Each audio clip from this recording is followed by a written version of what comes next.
જય સ્વામિનારાયણ। મારું સુકૂનનું ઘર એટલે મારું રેસ્ટોરન્ટ છે, કારણ કે ત્યાં કસ્ટમર આવે છે અને સારું ખાય છે અને એનો સંતોષ એ જ મારી સફળતા છે। અને એક દીદીનો મેસેજ પણ હતો કે ભાઈ આપણે ઘરે ઢોસા બનાવ્યા હોય અને પછી બધું પતી જાય પછી તવો કેવી રીતે રાખવો, તો આ વિડીયો દીદી માટે છે। તવાને આપણે ગરમ હોય ત્યાં થોડુંક તેલ સ્પ્રેડ કરી દેવાનું છે અને ઠરે પછી પેપરમાં વીંટવી અને મૂકી દેવાનું છે। અને હું રેસ્ટોરન્ટે ગઈ એટલે મને તો એમ થયું કે ભાઈ મારે કંઈક નવીન બનાવીને ખાવું છે, તો વિડીયો ગમે તો લાઈક શેર અને ફોલો કરી દેજો અને હું જ્યાં પેપર બનાવું ત્યાં મારા વિડીયોને શેર પણ કરી દેજો।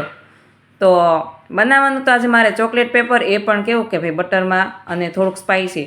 તો સૌ પ્રથમ ફ્રી તવો હતો એને લઈ લીધો છે અને પછી મસ્ત મજાનો પેપર ઘસી લીધો છે। એક કમેન્ટ પણ હતી કે દીદી તમે પેપર હાવ લબર જેવા બનાવો।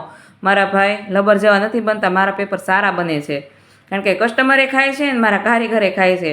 અને પછી એમાં થોડુંક તેલ સ્પ્રેડ કરી દેવાનું ને થોડીક લાલ મરચું પાવડર એને સ્પ્રેડ કરી દેવાનો અને પછી એની ઉપર જે છિલકા હોય ને એ આપણે ચમચીના સ્ટેન્ડની મદદથી અથવા તમને જેનાથી અનુકૂળ લાગે ને એનાથી કાઢી લેવાના છે અને પછી લગાડીને ઘણું બધું બટર અને પછી એની ઉપર જાવાદાની ચોકલેટ સિરપ, આની જગ્યાએ તમે ડેરી મિલ્ક ચોકલેટ આવે ને એ પણ લઈ શકાય।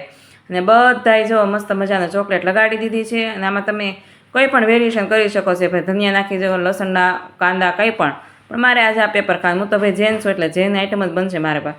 અને આ કડક પેપર મારે બનાવવાનું હતું, કડક મસ્ત પેપર બન્યું હતું પણ। તો મારું ચોકલેટ પેપર રેડી છે, તો તમે પણ આવો ચોકલેટ પેપર ખાવા। ત્યાં સુધી જય સ્વામિનારાયણ, રામ રામ।